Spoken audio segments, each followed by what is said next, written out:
In the bustling heart of Madrid's La Latina neighborhood, where the aroma of paella mingled with the chatter of street vendors, an old man shuffled into a quaint repair shop, his worn-out toolbox slung over one shoulder like a faithful companion. His name was Javier Ruiz, but to the locals, he was just El Vagabundo, the wanderer with threadbare clothes and a perpetual squint from years under the sun. That fateful afternoon, as rain pattered against the cobblestones, Javier eyed a flickering neon sign above the door, Reparaciones Electrónicas.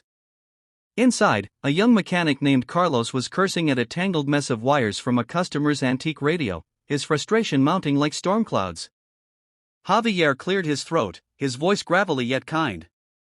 ¿Puedo arreglarlo a cambio de un almuerzo?" he asked, offering to fix it for a simple lunch. The shop erupted in laughter. Carlos and his apprentices doubled over, mocking the old man's audacity. "Look at this beggar thinking he's a wizard," one jeered. Little did they know, Javier was no ordinary drifter. He was a hidden genius, a former engineer whose brilliance had once powered entire cities, now veiled by humility and hardship. Javier's life hadn't always been one of scraps and scorn. Decades ago, in the vibrant streets of Barcelona, he had been a prodigy at the Polytechnic University, inventing circuits that revolutionized renewable energy systems. His patents lined the shelves of corporations, but fame had never suited him. When his wife, Maria, fell ill with a rare disease, Javier poured his genius into experimental treatments, draining his savings and alienating colleagues who called his pursuits mad science. Maria passed anyway, leaving him shattered. In grief, he abandoned his lavish life, choosing instead to wander Spain's towns, fixing broken things for the needy, clocks for widows, lamps for orphans, asking only for what people could spare, often nothing at all.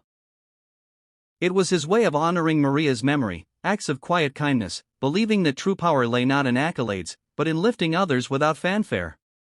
Yet, in places like this shop, his offers were met with ridicule, a reminder of how the world often overlooked the selfless. Undeterred by the mockery, Javier set his toolbox down with a gentle thud, his eyes twinkling with unspoken knowledge. Carlos, wiping tears of laughter from his eyes, shoved the radio toward him. "Fine, old man. Fix it if you can. But if you fry it worse, you're out on your ear, no lunch for failures." The apprentices gathered around, smartphones ready to capture what they assumed would be a hilarious flop. Javier's hands, calloused yet precise, danced over the wires like a conductor leading an orchestra. He hummed an old flamenco tune under his breath, his mind racing through schematics long forgotten by modern textbooks.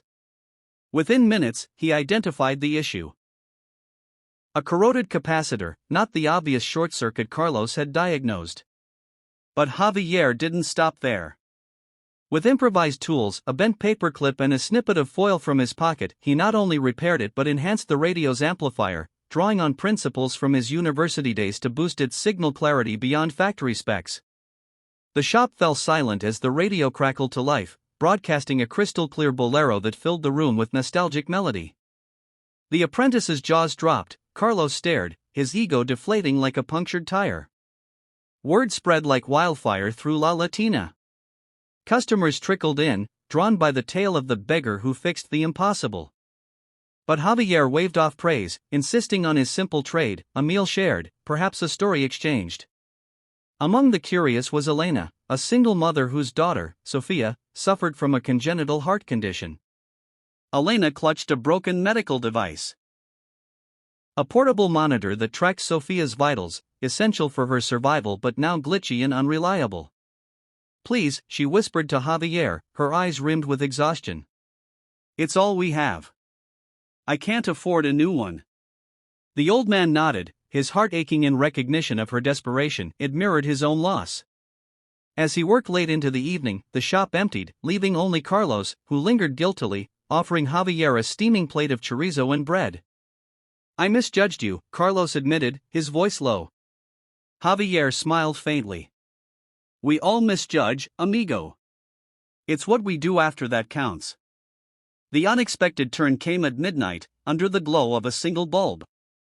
As Javier tinkered with the device, he uncovered a design flaw not in the hardware, but in its software, a vulnerability he recognized from his old research.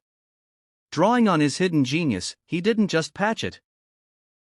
He reprogrammed the firmware using a makeshift interface from scavenged parts, integrating an algorithm he'd once developed for energy grids to predict anomalies in real time. It was a profound realization for Javier. His past inventions, born of ambition, could now serve pure compassion. But as he tested it, Sophia's monitor suddenly beeped erratically, her condition worsening in the next room where Elena had brought her for the night. Panic surged through the shop. Carlos froze, but Javier's mind sharpened like a blade. "Call an ambulance," he commanded calmly, then connected the enhanced device to Sophia's leads. In a moment of sheer ingenuity, he used it to stabilize her rhythm temporarily, buying precious minutes until help arrived. Elena wept, clutching Javier's hand. "You saved her," she sobbed. It was his act of generosity, offering not just a fix, but his soul's deepest knowledge, that transformed the night from despair to hope. In the days that followed, Javier's story rippled outward, inspiring a wave of kindness across Madrid. Carlos, humbled, turned his shop into a community hub, where repairs were traded for stories or help for the less fortunate. Elena's Sofia recovered, her monitor now a lifeline enhanced by Javier's touch, and she grew to see the old man as a grandfather figure, drawing pictures of him as a superhero in disguise. Javier, however, slipped away quietly one dawn, his toolbox lighter, his heart fuller. He left behind a note: "The greatest genius is not in the mind, but in the hands that help without asking why." Years later, tales of the hidden genius echoed in Spanish cafes and global forums, reminding people that true power blooms in selflessness, that a simple lunch can bridge worlds, and that humanity's spark lies in seeing the extraordinary in the overlooked.